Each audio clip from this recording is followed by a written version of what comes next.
Okay, good evening, ladies and gentlemen, and welcome to the Zoning Board of Adjustment for March 5th, 2026. Please rise for the Pledge of Allegiance. I pledge allegiance to the flag of the United States of America and to the republic for which it stands, one nation, under God, indivisible, with liberty and justice for all. Okay, folks, good evening and welcome. Please shut off all cell phones, iPhones, anything that could create a distraction of the proceedings. In the event of emergency, please exit to the rear of the room. These proceedings are audio-video recorded and scheduled to terminate at 10 p.m. And with that, should be easy to achieve. And before we go on, let's introduce ourselves as the host for the evening. To my far left, please. I'm Brent Blaszka. Richard Tripp. Crystal Morin, Secretary. Lynn Perkins, Chair. Gaspo Bimba. Jim Dietzel. And we have Code Enforcement Officer Carrie Owen and our clerk Eileen Boudreau is in the back. And with that, we are ready to proceed. Mr. Obimba and Mr. Dragani, would you folks please sit for this case? Yes, Mr. Chair. All right, thank you very much.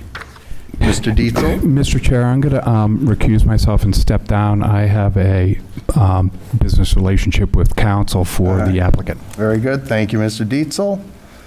All right, that being said, we're almost down to a skeleton crew, right? All right, let's start off here with our first and only case of the evening, 26-106, the applicant represented by Germaine and Blaszka and representing the owners JAL LLC.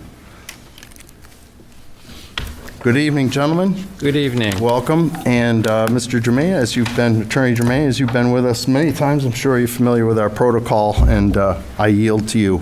Thank you. Make yourself at home. Thank you. I'm just going to ask the chair, we have an introduction that we've prepared. Would it be appropriate for us to read the introduction as part of the application? Sure. Okay. I think we have a little bit of time. Yes, we do. Thanks for asking, too, by the way. So the introduction is the subject of this application is currently shown as Dairy Tax Map 11, lots 58-8, lots 58-1, and 58-2. These three lots have a combined total of approximately 1,370 feet of frontage on Forest Street and are located in the LMDR district, where the frontage requirement is 150 feet. Each of the lots contains over 2 acres as required in the LMDR district. Directly across the street from those lots are 7 lots also owned by JAL LLC, which are located in the MDR district. These lots each have a minimum of 125 feet of frontage and 1 acre as required in the MDR district. All of the lots on Forest Street, both lots in the MDR and LMDR districts, are part of a larger development known as Denali Estates, which has a total of approximately 50 lots, which have been developed and approved by the Derry Planning Board in phases known as Phase 1, Phase 2, Phase 3, and Phase 4. The lots which are subject of the application are Phase 4. The desire of JAL LLC, the developer, is to have uniformity in the lots in Denali Estates and to protect the aesthetics of the development and abutting homeowners. Accordingly, the developer wishes to increase the frontage on the lots on the west side of Forest Street in the MDR district from 125 to 150 feet each, therefore reducing the total number of lots from 7 lots to 6 lots.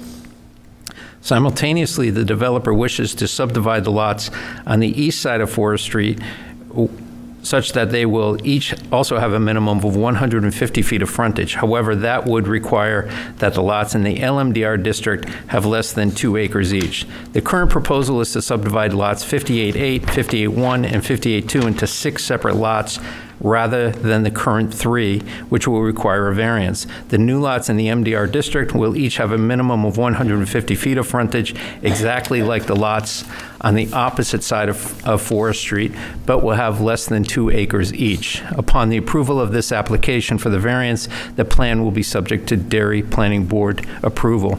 I think it's important to look at tab number 8 and the second page of tab number 8, which is a plan which shows the ultimate subdivision itself.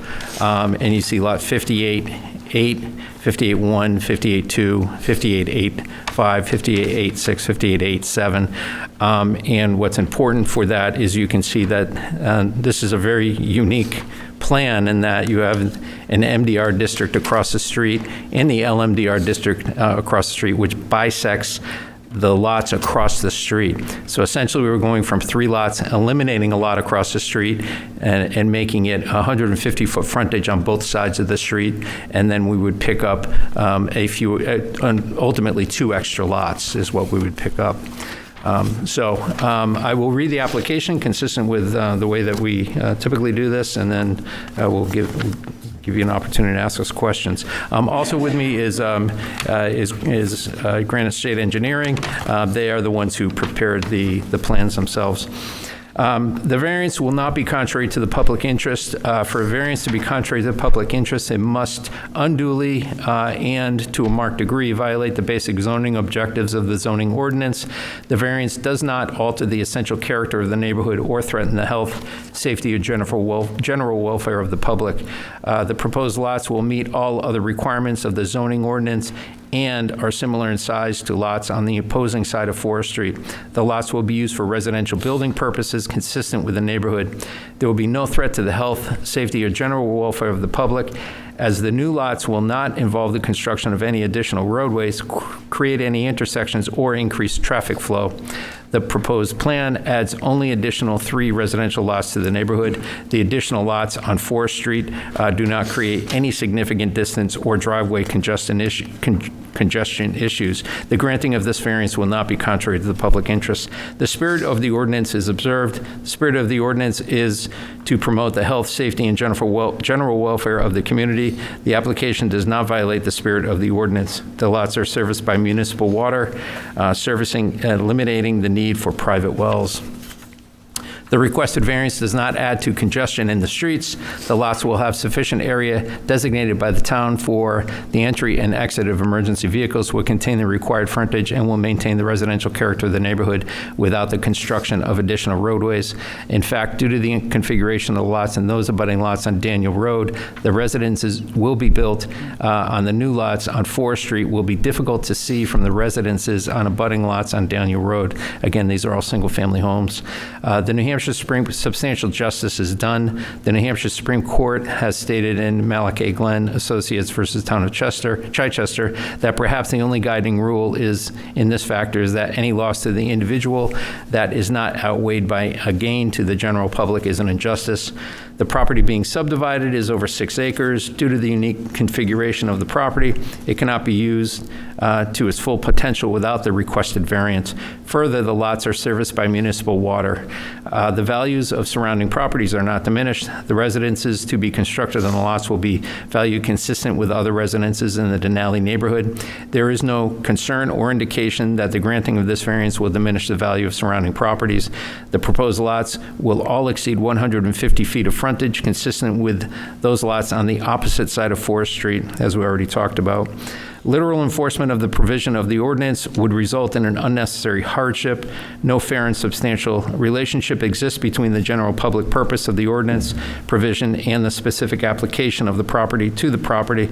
The applicant's property is over 6 acres in size. These are the 3 lots that we're looking to subdivide. Is serviced by municipal water service, and the proposed lots meet all the other requirements of the zoning ordinance other than acreage. Accordingly, the applicant will suffer hardship in the ability to use the property to its potential due to its special condition, while the property meets and exceeds all other requirements of the zoning ordinance. The existing road frontage poses no danger to the public, and due to the specific conditions of the property, strict application of the ordinance to the property would not advance the purpose of the ordinance provision in any fair and substantial way. There is no harm to any other landowner by the granting of the variance. The proposed use is a reasonable one. The proposed use of the property is a reasonable one. Single-family residences are the permitted and predominant use in the zone, and will be the case with this lot. The lot will meet and exceed all requirements of the zoning ordinance other than the acreage requirements, and there will be no adverse impact on any other lot on Forest Street.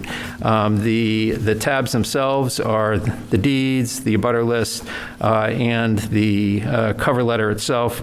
I just want to point out in the cover letter, one, I think, important fact is that the proposed lots meet and exceed the frontage requirements, and in fact, our client is simultaneously with this application configuring the lots across the street, which are in the MDR zone, to also have 150 feet of frontage. We mentioned that earlier, but I think it's important to reiterate. Along those, although these lots are only required to have 125 feet of frontage, their desire is to have uniformity in the development and to provide each home with adequate frontage. So this plan isn't just the subdivision of these 3 lots that we talk about. It's also a plan for the lots across the street, also to make it uniform, so that all of these lots in this particular area, which bisect the LMDR zone, which, in my opinion, is one of the most unique things I've ever seen, that we would be able to then subdivide these 3 lots so that they are all uniform within that neighborhood setting. With that said, we'll be happy to answer any questions that you have. The curvature in the road where it's starting to head, east, north, then east towards Daniel Road, how much of that road, this is all forest currently, am I correct? Yes. Yeah, and so that road hasn't really been scratched in at all? No, it certainly has. Construction is Is your microphone ongoing. Is on microphone's Is it on? Down the base. Just look under the neck of that, there should be a green light there. It was green. Yep. The construction is ongoing. There has been blasting activity out there. The crossing has been put in place. There is substantial construction going on. Okay. And I think Attorney Germaine mentioned the uniqueness of this boundary line, any specific reason why the road curves the way it does? Is it just that's the easiest way to Daniel Road, or? Certainly. There are constraints in the design of the roadway. There is a significant grade from Forest to Daniel. There's also other phases of this project that have to come into play. A big component of it is making sure that we don't have a dead end a certain distance. So that creating of the intersection on the right side of the plans where it intersects with Daniel and Forest was done strategically to make sure that there's not any dead ends that exceed what DPW would allow. But the biggest component is making sure that we can get from point A to point B, and there's a significant grade out there, and there's vertical challenges that we have and constraints with the dairy regulations that we need to meet. Lot 50, I think it's 58-9, would be at the corner of Daniel and Forest. Is that a retention pond there or something? It's kind of in that north top corner there of the middle of the page. So the line that you're seeing is actually an existing wetland, and the line that it runs parallel with it is a wetland buffer. So it creates not a distraction, but it prohibits that Forest Road from having to be able to follow the zoning district line. Absolutely, Okay. Mr. Chair. Yep. All right. Let me step back. Anybody else have any questions? Down to my right, Mr. Drugani. Not at this moment, thank you, Chair. Mrs. Moran. I just have one quick question, and I'm sure it's just there but I also want to catch it before Mr. Tripp does. On lot 57-17-4, there's 2 cutouts for the driveway. Is it just there just because, or? You said 57174? Yes. They're where the existing driveways are proposed. We didn't reshuffle the driveways, but that is where the old configuration was. All right, that was my assumption. old I just design. wanted to make sure. Yep. Anything else, Ms. Moran? Nope, that was it, just wondering the driveway placement. Mr. Tripp? You mentioned that Forest Street, which is what you're building, I take it, had to be a certain length to be not considered a bad dead end? Nope, Forest Street wouldn't be the dead end. Forest Street connects in with Daniel, but the spur that comes off of Daniel at that intersection does end up in a dead end further north. The plan doesn't necessarily show that. You may be able to see it on the, let's see here. You may be able to see it on the first sheet. You can see that Daniel Street extends. Yeah. You can see Daniel Street extends to the north. Yeah. So creating that second point of access was extremely important to the development.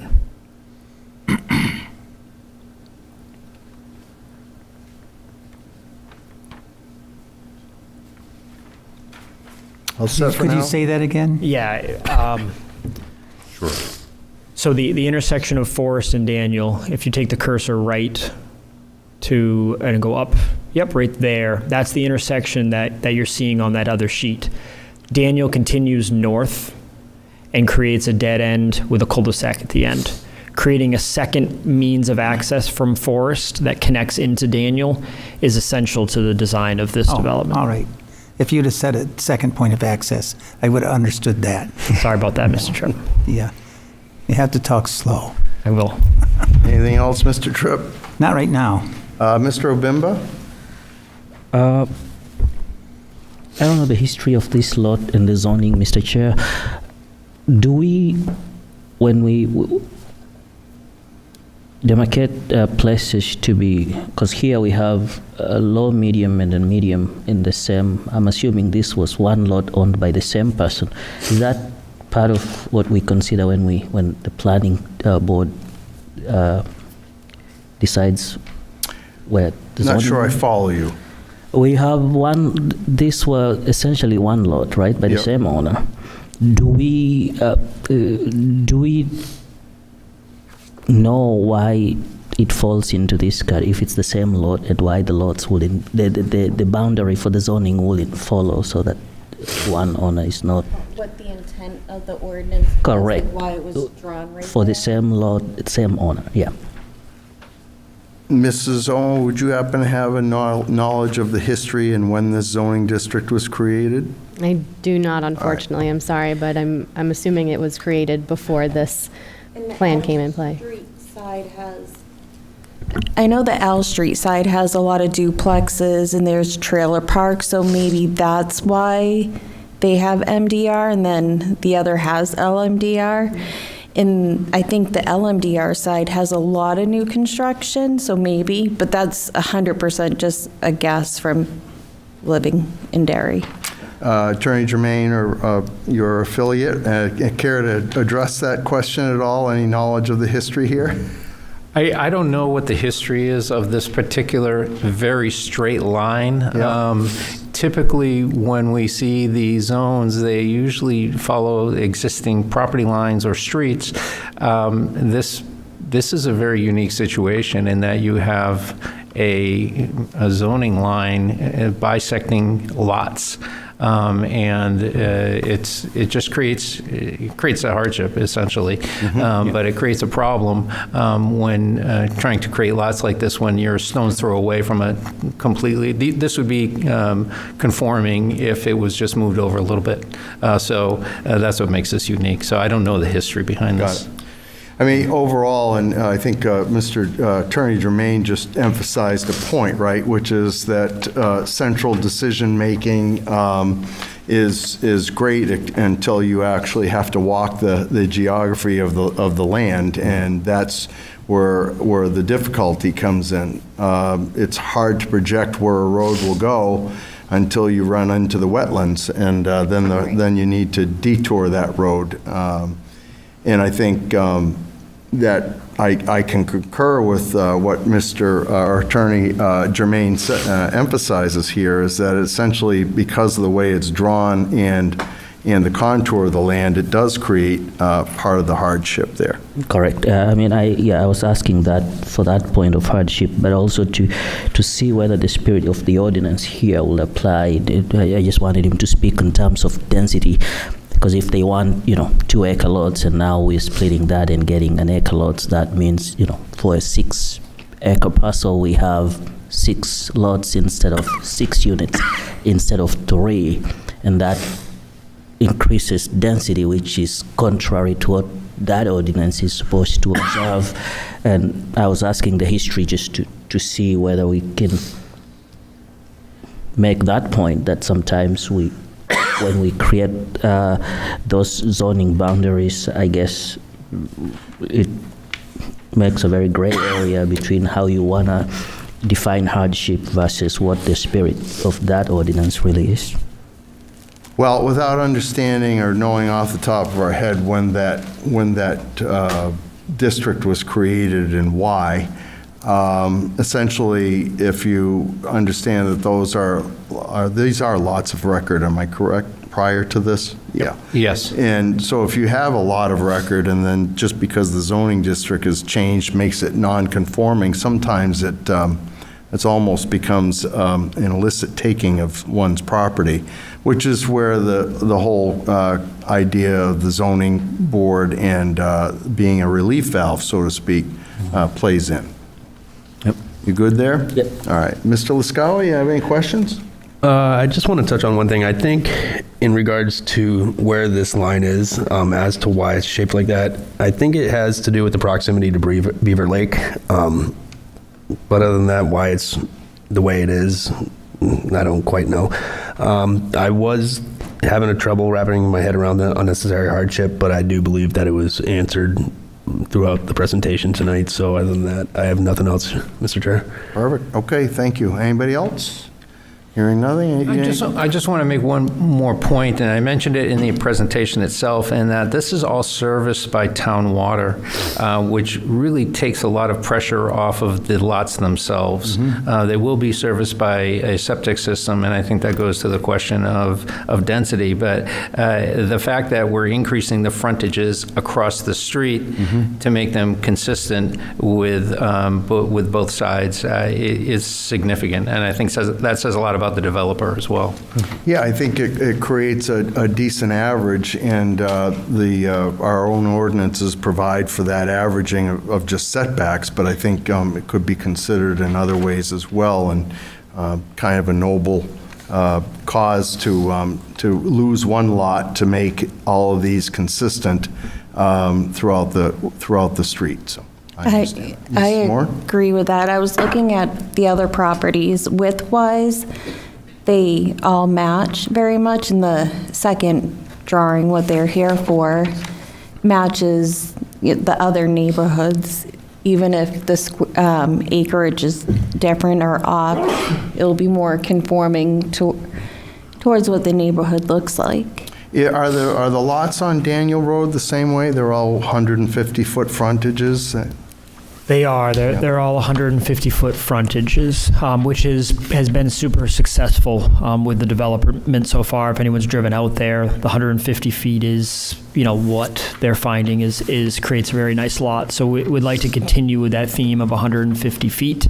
But you can see, just from this image, the streets on the left side of Forest are small and skinny. The lots on the right side are wide and fat. Probably. So I'm thinking it's an old neighborhood, that entry part of Forest is... Yeah, even just the proposed lots that we have up on that page right there, there's obviously a difference between one side versus the other side, but we'd like to make the whole development very consistent with the 150 foot of frontage and, the least amount of area. Is that what we need?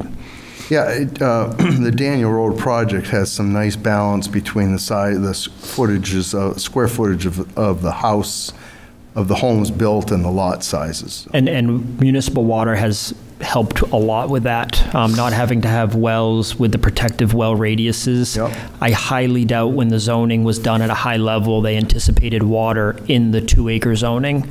But because they have that, you really don't need the lot area for the well radius, and the septic size has gotten a lot smaller since this zoning ordinance came into play. So the 2 acres are a significant overkill for density nowadays. Gives some relief on the development regulations, correct? Correct, Mr. Chair. Okay. Ms. Zolan, anything you want to tell us here, staff related?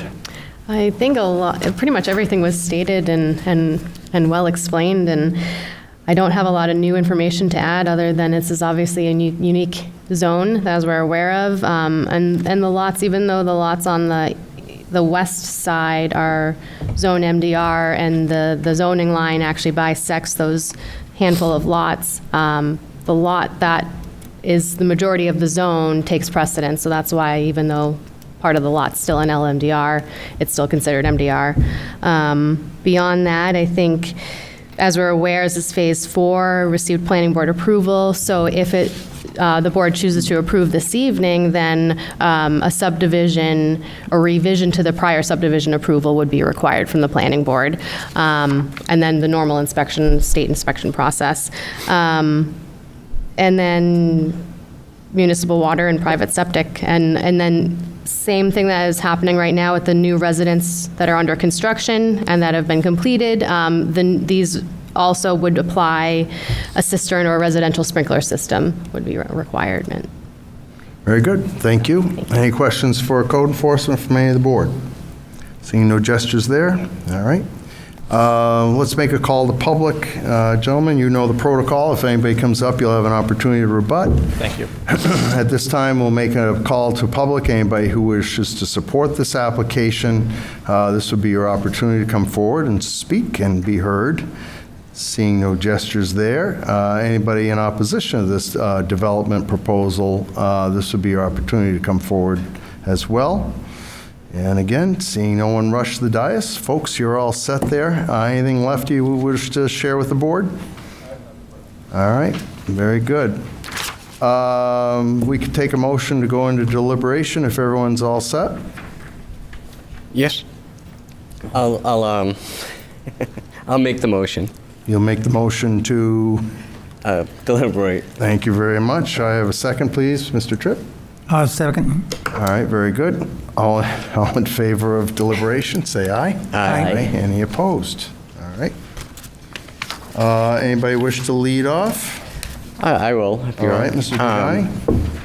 I think it's a good accommodation on both sides of the street, in my opinion. You're getting better looking lots on the opposite side and making unconforming concessions, I guess. So it does make it look better in the secondary plan, in my opinion. And I don't see how it encroaches on the zoning too much. We're talking about across the street. Okay. And something that we're working on this evening is a kind of modified process on finding of fact. All the board members have the copy that we're working on, and should they find it necessarily make their own notes on for finding of fact, that opportunity is there. You see no conflict with public interest there, am I correct, Mr. Dragani? Exactly, sir. And you feel the spirit of the ordinance has been observed? Correct. Keeps equal spacing, health, safety? Correct. All right. How about substantial justice? See any conflicts there? No, I don't. All right. And you see no diminution of the property values in this remote area? Not that I could tell. And we discussed hardship earlier. You see wetlands there. They're trying to contour around and sharing and averaging out the lot sizes. Would you concur? I would. All right. Very good. Mr. Obimba? I share a similar opinion. I think it's not an excessive ask. It's very reasonable. I like what the developer has done with making the adjustments to make these lots average neatly for the frontages and the look and feel of them. I do appreciate the clear explanation that Attorney Germaine gave. Did all the thinking for us pretty much. The consistency of the frontages make these nicer looking plots. I believe that we observe the spirit of ordinance here because the adjustments and being served by the municipal water or public water promotes health and safety, so there's no risk there of density, as I alluded to earlier in my questioning. I don't see how this affects any value of surrounding properties because these are the properties being built, so I'm assuming all their values will rise together, so no conflict there. With substantial justice, I believe that's been clearly met. There is nothing else that we lose by granting this or them going ahead with the proposed plan. Hardship had been discussed. I agree with all the points. If you look at the nature of that lot, the adjustments that are being made is to accommodate how that physical land is shaped and the presence of the wetlands up there and the roads, trying to get the shortest and most economic way to access all the lots. So I believe we have all the 5 points checking out. All right, very good. Thank you, Mr. Obimba. Mr. Tripp, any thoughts? Well, it looks to me like a fairly good use of property that Has vast area? is, well, the deep lots are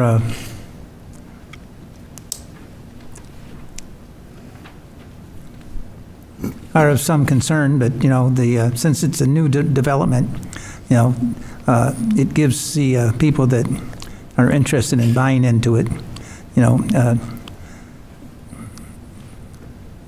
something that they know is it's the way it is, like I said, having have the frontage equal is good because it makes it appealing to the people that would be buying into this, Development? into the development, and having city water is a good deal. Now, if you just talk the council into putting septic or sewer in, that would be even better. Yeah. But I'm not really in love with the deep lots. But once again, that is an attempt to get some, size into those lots. And the thing is, I had initially wanted to ask if you took one of the lots out and redistributed that, it wouldn't increase the other lot size that much anyhow. So it'd be, a fool's quest to do that. It's it looks like a very suitable solution to the property you have. All right. And so you feel that it's fair on the 5 criteria? No conflicts with any of those? Nope. Very good. Thank you, Mrs. Moran. I live on that side of town and I have well water, so I'm better. But I agree, it does check off all the boxes. Okay.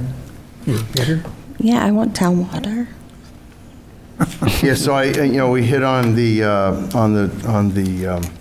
distraction to the road, having to structure there. I know that this development, we didn't mention this, has had a lot of blasting and rock removal up there to make the properties useful, give a reasonable return, not excessive. And I think that this proposal is not excessive, understanding its location in the dividing line to the MDR district. And so this seems like a small ask.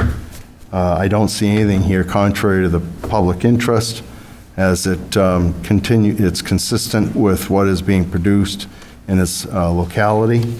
The spirit of the ordinance, I think, is observed because there is a relief through municipal water to the development regulations, and substantial justice is here because I don't see anything that outweighs the contrary to the rest of the community. And there, I don't see any diminution of property values. And the hardship we spoke to earlier is that the property was, at one point, these lots of record go back historical, and and prior to the change in the district, the LMDR district, and so therefore, in my view, it would have taken an illicit taking of these properties, and I think that overall this is a fair balance.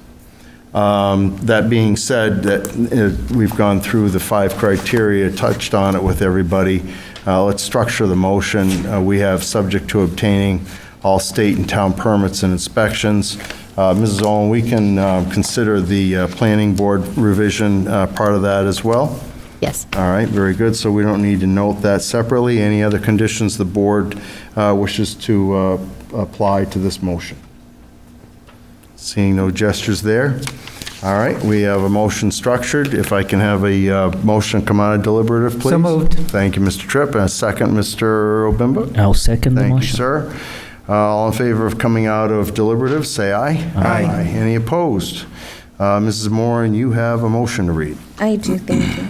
I make a motion on case number 26-10 for Germaine and Blaszka, PA, to grant a variance as provided in Article 6, Section 165-47.b.1 of the Town of Derry zoning ordinance to subdivide lots 11058-008 15 Forest Street, parcel ID 11058-008001, 17 Forest Street, parcel ID 11058-008002, 19 Forest Street, parcel ID 011, zoned LMDR as presented with the following conditions. We have one, subject to obtaining all state and town permits and inspections, and that concludes the reading of the motion. I need a second. Second. Thank you, Mr. Tripp. That motion's on the floor, almost a painful read, was it not? All right, motion's on the floor. Let's introduce finding of fact. The board finds in case number 26-106, the address for relief would be 15, 17, and 19 Forest Street respectively. The parcels in question are in the LMDR district. The relief being sought is to subdivide those parcels prior to development and reduce the acreage requirement of each lot. Comparatively, the intent during the development is to average out the spacing of the lots to match the opposite side of the street, which is in the MDR district. Both sides of the street will match frontage and lot size, and municipal water is being provided. Any addendums or additions to the finding of fact from anybody? No? All right, therefore, that seeing no additions or changes, gestures there, all in favor of moving this for a vote, say aye. Aye. Any opposed? Hearing none. Mrs. Moran? Chair, I vote yes. It meets all 5 criteria. Very good. Mr. Tripp? I vote yes. Mr. Obimba? I vote yes. Mr. Dragani? I vote yes. The chair will make that unanimous, vote by 5-0. Of course, anybody aggrieved by this decision has 30 days to ask for reconsideration to this board. After that, recourse would be to Superior Court. So, gentlemen, you are all set. Congratulations, and enjoy your construction season coming up. Thank you. Have a good night.